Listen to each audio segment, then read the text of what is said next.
নমস্কার, দেখছেন কলকাতা টিভি। আপনাদের সঙ্গে রয়েছি আমি ঋষিকেশ ঘোষাল নামানি। আমার সঙ্গে রয়েছেন কলকাতা টিভির মুখ্য রাজনৈতিক বিশ্লেষক জয়ন্ত ঘোষাল। জয়ন্ত দা, স্বাগত আপনাকে। মমতা বন্দ্যোপাধ্যায় এ রাজ্যের মুখ্যমন্ত্রী, আর তিনি আরও একটা নির্বাচনের দোরগোড়ায় দাঁড়িয়ে রয়েছেন। 26শে বিধানসভা নির্বাচন, আর এই বিধানসভা নির্বাচনে মূল ইস্যু কি? ভাষা সন্ত্রাসী কি মূল ইস্যু হতে চলেছে? এটা নিয়ে আমরা আজকে কথা বলবো। জয়ন্তদা, কি বলবেন? ভাষা সন্ত্রাসীকে এই 26-এর নির্বাচনে মূল ইস্যু হতে চলেছে?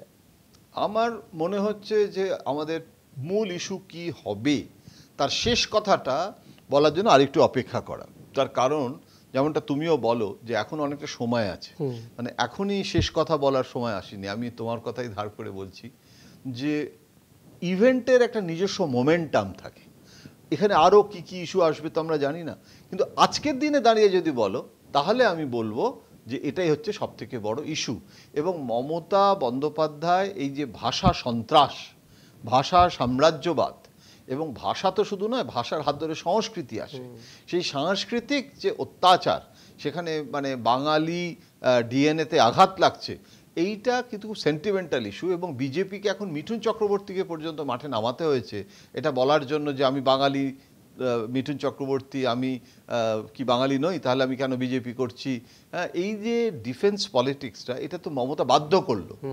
এখন এই যে ভাষা সন্ত্রাস, এটার বিরুদ্ধে আমরা কি দেখছি? আমরা দেখছি মমতা কিন্তু এটাকে শুধুমাত্র একটা বক্তৃতায় সীমাবদ্ধ না রেখে এখন জেলায় জেলায় এখন কর্মসূচি নেওয়া হয়ে গেছে। এখন 27-28 তারিখে, 28 তারিখে নানুরে হচ্ছে। এখন নানুরে যে কর্মসূচি, সেটা কিন্তু মনে রাখতে হবে উনি বীরভূমে যাচ্ছেন। বীরভূম মানে শান্তিনিকেতন, শান্তিনিকেতন মানে রবীন্দ্রনাথ, রবীন্দ্রনাথ মানে বাংলা এবং বাঙালি, সব মিলিয়ে কিন্তু মমতা বন্দ্যোপাধ্যায় যেটা করছেন সেখানে কিন্তু একটা ডিজাইন আছে। সেখানে কিন্তু ওনার স্টাইলটা হচ্ছে খুব লোকায়ত, আমি বলি চণ্ডীমণ্ডপের স্টাইল। কিন্তু সেই চণ্ডীমণ্ডপের স্টাইলের মধ্যেও কিন্তু একটা স্ট্রাকচার আছে। মানে এটা মানে কোনো ব্যাকরণ কৌমুদি নেই, এটা ভাবারও কোনো কারণ নেই। একদম মানে গদ্য কবিতা, কিন্তু ছন্দ আছে। সুতরাং মানে মমতার এই যে রাজনীতিটা, এই রাজনীতিটা যে জেলাবাড়ি কর্মসূচি নিয়ে নেওয়া, মানে এখন আমরা এটা তো দেখছি, এখন সোশ্যাল মিডিয়া, ইউটিউব, ডিজিটাল এরা, সেখানে একটা জিনিস আমরা দেখেছি যে থামলে চলে না।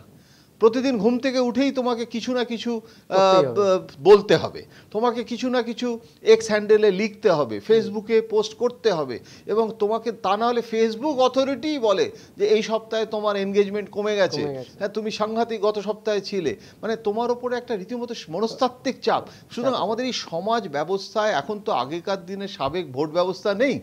এই যে ভোটার বাদ যাচ্ছে, এই যে প্যানিক, এত লোক আবার নির্বাচন কমিশনের কাছে গিয়ে তারা দাবি করছে, তার মধ্যে মমতা বন্দ্যোপাধ্যায় এই যে ভোটার তালিকার যে ভোটার ভূত, এবং এই যে অনুপ্রবেশকারী এবং শরণার্থী, নানান রকমের ইস্যুর মধ্যে মমতা বন্দ্যোপাধ্যায় জেলাওয়ারি নেমে পড়লেন ভাষা সন্ত্রাসের বিরুদ্ধে। সেখানে বিজেপির সাংগঠনিক শক্তি কোথায়?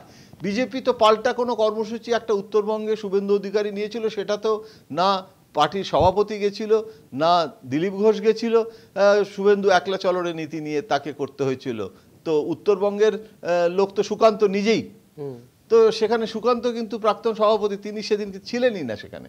সুতরাং আমি বিজেপির প্রচণ্ড কোঅর্ডিনেটেড জেলাওয়ারি সাংগঠনিক প্রতিরোধ এই ভাষা সন্ত্রাসের অভিযোগের বিরুদ্ধে দেখতে পাচ্ছি না, দু চারটে বাইট ছাড়া।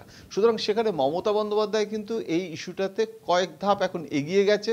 আর যদি অন্য কোনো ইস্যু না থাকে, এই ইস্যুটা যদি প্রধান ইস্যু হয়ে যায়, তাহলে সেটা কিন্তু মমতার মানে আর কি পোয়া 12 হবে। একদমই। দেখা যাক জয়ন্তদা, আপাতত ধন্যবাদ।